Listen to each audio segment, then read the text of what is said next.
मित्रांनो, वनसेवक पदभरती करण्यासाठी महाराष्ट्र शासनाच्या वन विभागाअंतर्गत 2 जी.आर. प्रसिद्ध करण्यात आलेला आहे.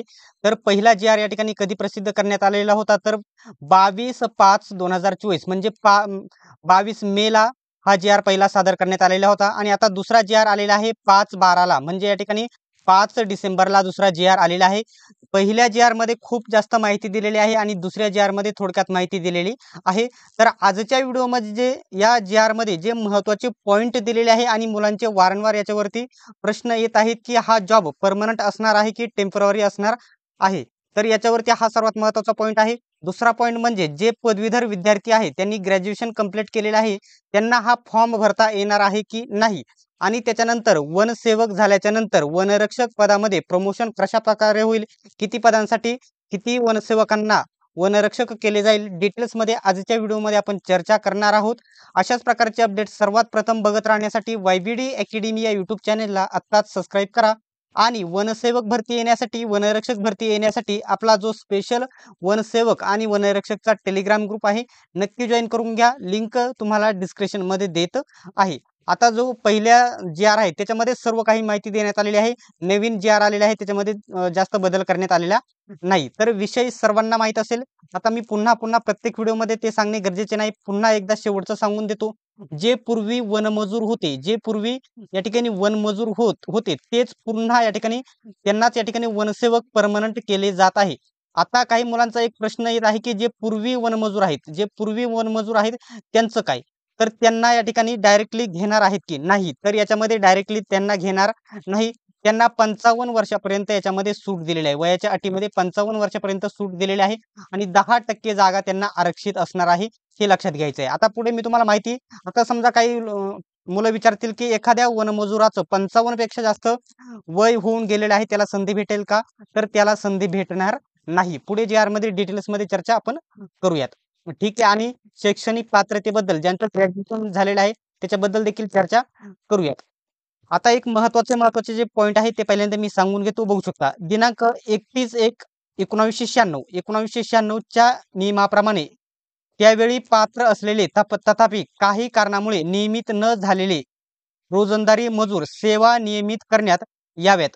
असं या ठिकाणी ज्यावेळेस जे झाले नाही त्यावेळेस परमनंट केले नाही 1996 मध्ये त्यांना नियमित करण्यात यावे असे म्हटलेलं आहे. वन मजुरांना गट ड मध्ये नेमणूक करण्याकरिता वयोमर्यादेसंबंधित अट शिथिल करण्यात यावी म्हणजे वयाची अट त्यांना वाढवून देण्यात यावी. वयामध्ये सूट भेटेल. कधीपासून? जे 2012 पासून जे 2012 पासूनचे आहेत त्या उमेदवारांना इथे परीक्षा देण्यात येणार आहे. रोजी यांचं वय बघू शकता यांचं वय काही सेवानिवृत्तीसाठी विहित वयोमर्यादेपेक्षा जास्त नसावे हा त्यांचा पॉइंट दिलेला आहे. 55 वर्षापेक्षा त्यांचं वय जास्त नसावं असं त्यांनी म्हटलेलं आहे. ठीक आहे. ज्या वनमजुरांचा कोणताही जर प्रश्न असेल तर कमेंट बॉक्समध्ये नक्की विचारा. तुम्हाला रिप्लाय नक्की देईल मी. ठीक आहे. आता जे महत्त्वाचे पॉइंट आहे बघू शकता. 1 मिनिट बघू शकता. अशा प्रकरणात न्यायप्रविष्ट असताना सेवा नियमित करणे शक्य होणार नसल्यामुळे म्हणजे त्यांना परमनंट करणे शक्य होणार नाही. जे जुने आहे डायरेक्टली परीक्षा न घेता किंवा ग्राउंड न घेता त्यांना परमनंट करणे हे शक्य होणार नसल्यामुळे अशा प्रकरणात बघू शकता संबंधित त्यांना न्यायप्रविष्ट सर्व प्रकरणी परत घेतल्यानंतरच त्याच्या सेवा नियमित करण्यात याव्यात असे त्यांनी म्हटलेले आहे. ठीक आहे. आता त्याच्यानं बघू शकता तदनंतर शासन निर्णय दिनांक बघू शकता 16/10/2012 अन्वये नियमित करावयाचे राहून गेलेल्या बघू शकता किती 569 मजुरांना शासन निर्णय दिनांक बघू शकता 5/10/2018 अन्वये दिनांक 1/6/2000 पासून अधिसंख्य पदावर कायम करण्यात येईल. या 569 उमेदवारांना पदावर अधिसंख्य करण्यात येणार आहे असे म्हटलेले आहे. पुढे ते बदल देखील करू शकतात. ते डिटेल्समध्ये नंतरच माहिती आपल्याला समजेल. आता इथे एक महत्त्वाचा जो पॉइंट आहे ते तुम्ही समजून घ्या. शासनाने दिनांक 31/1/1996 व दिनांक 16/10/2012 चे शासन निर्णयान्वये बघू शकता धोरणात्मक निर्णय घेऊन अटी शर्त पूर्ण करणाऱ्या बघू शकता 17,551 रोजंदारी उमेदवारांना अधिसंख्य पदावर सामावून घेतलेले होते त्यावेळेस. परंतु वन मजुरांची नियमित पदे निर्माण केली नाहीत. म्हणजे या ठिकाणी परमनंट ही कॉन्ट्रॅक्ट बेसवरती पदे किती भरली होती? 17,551 भरली होती. परंतु त्यांना नियमित पदे निर्माण केली नाही म्हणजे त्यांना या ठिकाणी नवीन पदभरतीमध्ये सरकारी कामामध्ये सामावून घेतलेले नाही. कॉन्ट्रॅक्ट बेसवरतीच ठेवले. अधिसंख्य पदावर कार्यरत वनमजूर हा सेवानिवृत्त पदोन्नत मृत्यू झाल्यास पद बघू शकता पद काय होईल, पद व्यपगत होते. अशा प्रकारे पदे व्यपगत होता होता सद्यस्थितीत दिनांक बघू शकता कधी 1/4/2014 ते बघू शकता तेव्हा किती आता कार्यरत आहेत, अधिसंख्य उमेदवार किती आहेत, 4545 अधिसंख्य मजूर कार्यरत आहेत. फक्त 17,551 पैकी आता सध्या 2014 पर्यंत किती वनमजूर कार्यरत आहेत, तर 4545 कार्यरत आहेत. तसेच सदर मजुरांची पदे सुद्धा येणाऱ्या काळात व्यपगत होऊन सदर संवर्गत संपुष्टात येणार आहे. म्हणजे या ठिकाणी हा जो वनमजूर नावाचा संवर्ग होता, जे पद होते ते संपुष्टात आलेले आहे. 2014 मध्येच फक्त 4000 17,000 पैकी 4,500 उरले होते आणि आता 2024ला 10 वर्ष त्याचा कंप्लीट झालेले आहे. तिथून देखील याच्यातून देखील कमी झालेले असणार आहे. ठीक आहे. आता पुढे जे महत्त्वाचे पॉइंट आहेत ते बघूयात. ठीक आहे.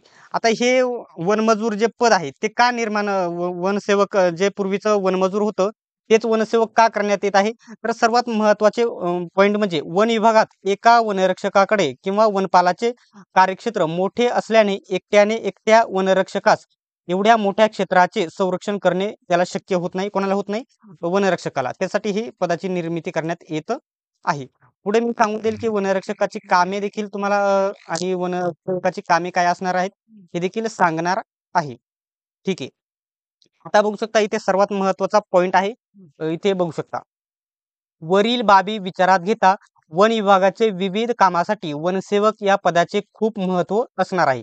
देशामध्ये तामिळनाडू व कर्नाटक राज्यात वनरक्षक पेसा निमक्षेत्रातील एक संवर्ग आधीच अस्तित्वात आहे. म्हणजे कोणत्या राज्यामध्ये हा वनसेवक आधीच अस्तित्वात आहे?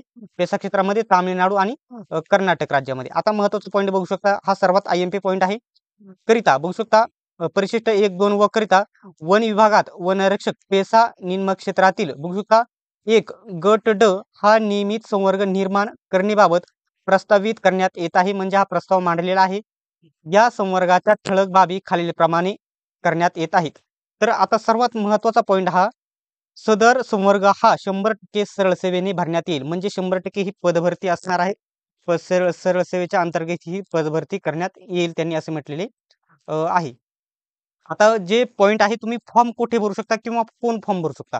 हा ब पॉइंटला IMP करून घ्या. यामध्ये केवळ स्थानिक उमेदवारांना नियुक्ती देण्याची तरतूद करण्यात येईल. म्हणजे असा पॉइंट आहे. समजा तुम्ही इथे मी आता अहमदनगरचा जिल्हा आहे माझा त्याच्यामुळे अहमदनगर इथे लिहितो मी. समजा मी अहमदनगर आहे आणि अहमदनगरमध्ये वेगवेगळे जेवढे पण तालुके आहेत. समजा मी इथे अहमदनगर जिल्ह्यातील अकोले या तालुक्यातील आहे. तर मी अहमदनगर आता हे नंतर स्पष्ट होईल मी पूर्ण जिल्ह्यामध्ये फॉर्म भरू शकतो की फक्त मी माझ्या तालुक्यामध्ये फॉर्म भरू शकतो हे नंतर होईल. कारण ते तालुका वाईज देखील जागा तुम्हाला आलेल्या बघायला भेटतील. समजा मी अहमदनगर जिल्ह्यातील अकोले तालुक्यातील आहे. तर मी फक्त किंवा अहमदनगर जिल्ह्यात भरू शकतो किंवा फक्त अकोले तालुक्यात भरू शकतो हे नंतर स्पष्ट होईल. कारण एवढा तर पॉईंट स्पष्ट झालेला आहे. तुम्ही स्वतःच्या जिल्ह्यामध्येच अप्लाय करू शकता. हा पॉईंट इथे स्पष्ट होत आहे. स्थानिक याचा अर्थ ज्या वन विभागात नियुक्ती द्यावयाची आहे त्या वन विभागातील डिव्हिजन रहिवासी असावा. म्हणजे ज्या जिल्ह्यामध्ये नियुक्ती मला भेटणार आहे त्या जिल्ह्यातील मी रहिवासी असणे गरजेचे आहे. हे लक्षात घ्यायचं आहे. ठीक आहे. आता बघू शकता सदर पद गट ड मधील राहील त्याची 7व्या वेतन आयोगात वेतन श्रेणी S1 ची त्याची सॅलरी राहील. म्हणजेच बेसिक तुमचं 15,500 ते 46,600 असे राहील. तर वनसेवकाला एवढीच पेमेंट भेटेल का? एवढेच भेटेल तर नाही. याचं पुढे बेसिक होऊन किती पेमेंट तयार होते हे देखील मी तुम्हाला पुढे लास्टला सांगणार आहे. ठीक आहे. सदर पदाचे नाव हे नवीन पद निर्माण करण्यात येत आहे. त्याचे वनसेवक असे त्याचे नाव राहील असे म्हटलेले आहे. आता मुलांचा सर्वात महत्त्वाचा पॉईंट इथे आलेला आहे. काळजीपूर्वक तुम्ही बघून घ्यायचं आहे. थोडी झूम देखील वाढवून घेतो मी याच्यामध्ये. ठीक आहे. बघू शकता. पॉइंटला IMP करा. सदर पदावर 1 मिनिट बघू शकता. सदर पदावर नियुक्तीकरिता किमान 10वी पास ही शैक्षणिक अर्हता ठेवण्यात येईल. फक्त 10वी पास उमेदवार अप्लाय करू शकत आहात. तसेच उमेदवाराची कमाल शैक्षणिक अर्हता 12वी असावी. कमीत कमी त्याची 10वी पास झालेली असावी आणि जास्तीत जास्त त्याचे शिक्षण 12वी असे म्हटलेले आहे. आता IMP पॉईंट तुम्ही लक्षात घ्या इथे. कमाल कमाल वयोमर्यादेपेक्षा जास्त शिक्षण घेतले नसलेबाबत हमीपत्र उमेदवाराकडून लिहून घेण्यात यावे. म्हणजे माझे समजा मी फॉर्म भरत आहे. माझे ग्रॅज्युएशन कंप्लीट झालेले आहे. परंतु फॉर्म भरते वेळेस ते आधीच त्याच्याकडून हमीपत्र लिहून घेतलेलं जाईल की मी हा फॉर्म भरत आहे आणि माझं पदवी किंवा डिग्री ग्रॅज्युएशन कंप्लीट झालेलं नाही, म्हणजे त्यांना हमीपत्र आधीच लिहून द्यावे लागेल. आता समजा मी एखादा उमेदवार म्हणेल की माझं ग्रॅज्युएशन कंप्लीट आहे, परंतु मी तिथे ग्रॅज्युएशन कंप्लीट नाही असं मी हमीपत्र लिहून देईल, तर तुम्हाला पुढे जॉबसाठी डॉक्युमेंट्स व्हेरिफिकेशनसाठी प्रॉब्लेम येऊ शकतो. आता याच्यावरती निदान काय आहे हे देखील मी पुढे सांगणार आहे. कमाल मर्यादा 12वी पास न ठेवलेस उच्च शिक्षित उमेदवाराकडून जास्तीत जास्त लाभ घेतला जाऊन कमी शैक्षणिक अर्हता असणाऱ्या उमेदवारांना संधी मिळणार नाही. म्हणजे यांचं म्हणणं असं आहे की ज्या मुलांनी जास्त शिक्षण केलेले आहे तेच जास्त लाभ घेतील आणि कमी शिकलेल्या उमेदवारांना याची संधी मिळणार नाही. त्यासाठी फक्त 10वी आणि 12वी उमेदवार आहेत तेच याच्यामध्ये संधी घ्यावी अशा त्यांनी ही अट ठेवलेली आहे. परंतु याच्यामध्ये बदल करण्यात यावा. सरकारनं सर्वांनी विनंती करावी ही जाहिरात काढण्या अगोदरच याच्यामध्ये बदल झाला पाहिजे. आता सध्या ज्यानुसार त्यांनी म्हटलेलं आहे की फक्त 10वी आणि 12वी शिक्षण झाले असेल त्यांनीच अप्लाय करू शकता. 12वी पेक्षा जास्त शिक्षण किंवा डिग्री कंप्लीट झालेली आहे त्यांनी हा फॉर्म भरू नये, तेव्हा त्यांना संधीचा लाभ मिळणार नाही असं त्यांनी म्हटलेले आहे. याच्यामध्ये आपण नंतर प्रयत्न करणारच आहोत. बघू शकता. ठीक आहे. वनसेवक पदावर नियुक्ती करताना वन विभागात सध्या कार्यरत रोजंदारी मजुरांमध्ये वयामध्ये त्यांना 55 वर्षापर्यंत सूट देण्यात येईल आणि 10% आरक्षण देण्यात येईल. ठीक आहे. आता ज्या जागा असणार आहे त्याच्यातल्या 10% जागा ह्या वनमजुरांना राहील आणि त्यांची वयाची अट 55 वर्षापर्यंत एवढी राहील. आता अजून त्यांचे नियम काय राहतील बघू शकता. वनमजुराने प्रतिवर्ष किमान प्रत्येक वर्षी 180 दिवस तुटकरित्या किमान 5 वर्ष काम केलेले असावे. त्यांनाच ज्यांनी 5 वर्ष कंटिन्यू काम केलेले आहे वनमजूर म्हणणे त्यांनाच या 10% आरक्षणात त्यांना लाभ घेता येणार आहे. आता जे काही पूर्वीचे वनरक्षक जे वनमजूर आहेत इथून आधी तर लागू नव्हते, परंतु आता कसे लागू झाले. वनरक्षक गट क मधील 25% पदे ही वनसेवकांमधून पदोन्नतीने भरण्यात येतील. म्हणजे जे वनसेवक आहेत आता जी भरती झाल्याच्या नंतर त्याच्यातील पुढील जी वनरक्षक भरती येईल प्रत्येक वनरक्षक भरतीमध्ये 25% जागा या कोणाला राहतील तर वनसेवकांमधून त्या भरल्या येतील. प्रमोशन मार्फत परीक्षा न घेता प्रमोशन मार्फत पदोन्नतीने या भरण्यात येतील किंवा डिपार्टमेंटल एक्झाम मार्फत त्या भरण्यात येतील. हा सर्वात महत्त्वाचा पॉईंट आहे. म्हणजे जे आता वनसेवक भरती झाल्याच्या नंतर जे वनसेवक होणार आहेत त्यांना या ठिकाणी पुन्हा संधी राहील. त्यांना आरक्षण दिले जाईल. 25% जागा या वनरक्षकाच्या जागा वनसेवक मधून भरल्या जातील. आता ठीक आहे. बघू शकता आता पुन्हा वनसेवकाचे मदतनीस हे राहतील. तर याचा पॉइंट काय आहे म्हणण्याचा उद्देश तर येथे बघू शकता वनसेवकाची इथे कामे दिलेली आहे. तर कामे काय दिले बघू शकता. यामध्ये नियत क्षेत्रात गस्त करून वनांचे रक्षण करणे, वन्यजीवांचे रक्षण करणे, वनगुन्हा नोंदविणे, सहाय्य करणे, तपासण्या करणे असे हे वनसेवकाचे नॉर्मल कामे राहतात.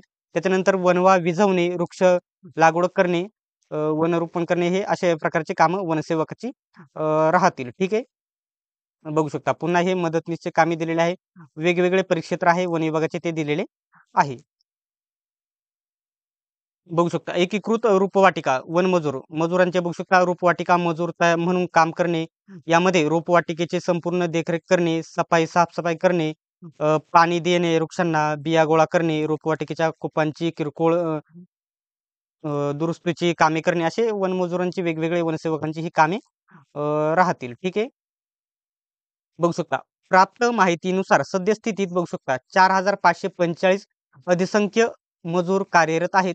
तसेच वनवृत्ताकडून प्राप्त माहितीनुसार त्यांना बघू शकता 8446 अधिकच्या मजुरांची आवश्यकता आहे. म्हणजे 8600 बघू शकता किती 8400 म्हणजे आता पदभरती जी येणार आहे एकूण 12,900 बघू शकता. जे 12,991 म्हणत आहे हे पूर्णपणे चुकीचं आहे. तर या जागा आता एवढ्या मजुरांची आहे.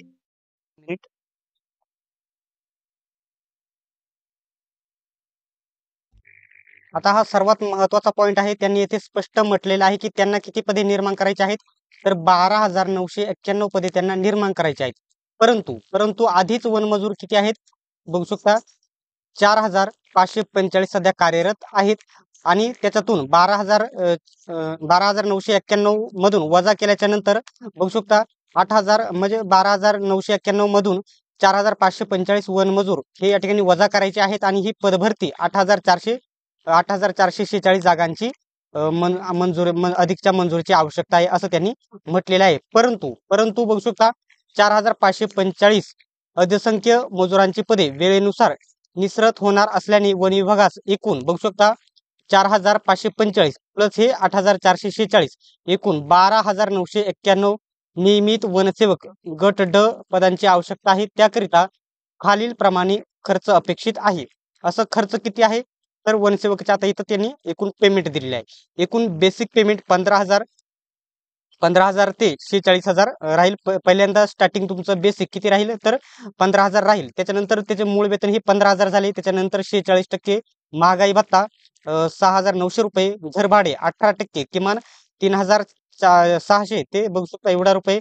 त्याच्यानंतर स्थानिक पूरक भत्ता 90 रुपये, वाहतूक भत्ता 1,000 रुपये, कायम प्रवास भत्ता वनरक्षकाप्रमाणे 1,500 रुपये एवढा भेटेल आणि स्टार्टिंग तुमचे पेमेंट वनसेवकाला 28,000 रुपये एवढे स्टार्टिंग पेमेंट भेटेल. हे तुम्ही लक्षात घ्यायचं आहे.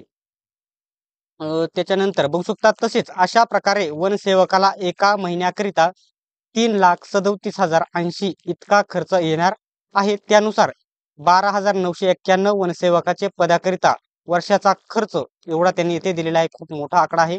इतका खर्च अपेक्षित आहे. त्यामुळे ही मागणी करून शासनाकडे वन विभागाने मागणी केलेली आहे असे त्यांनी म्हटलेले आहे. बघू शकता एवढा पूर्ण डिटेल्स खर्चाचा खर्च जो पेमेंटचा खर्च वनमजुरांचा सर्व मजुरांचा इथे दिलेला आहे आणि असे म्हटलेलं आहे हे पद निर्माण करण्यात यावे. याच्या व्यतिरिक्त आता खूप मुलांचा जो प्रश्न आहे की आता प्रश्न येईल की ही जाहिरात 12,991 पदांची येईल का तर नाही, ही जाहिरात 12,991 पदांची जाहिरात येणार नाही.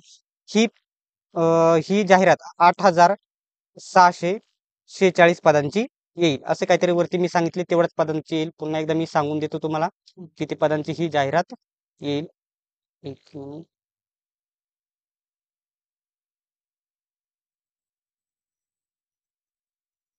तर 8,446 546 नाही 8,446 पदांची ही जाहिरात आलेली तुम्हाला बघायला भेटेल.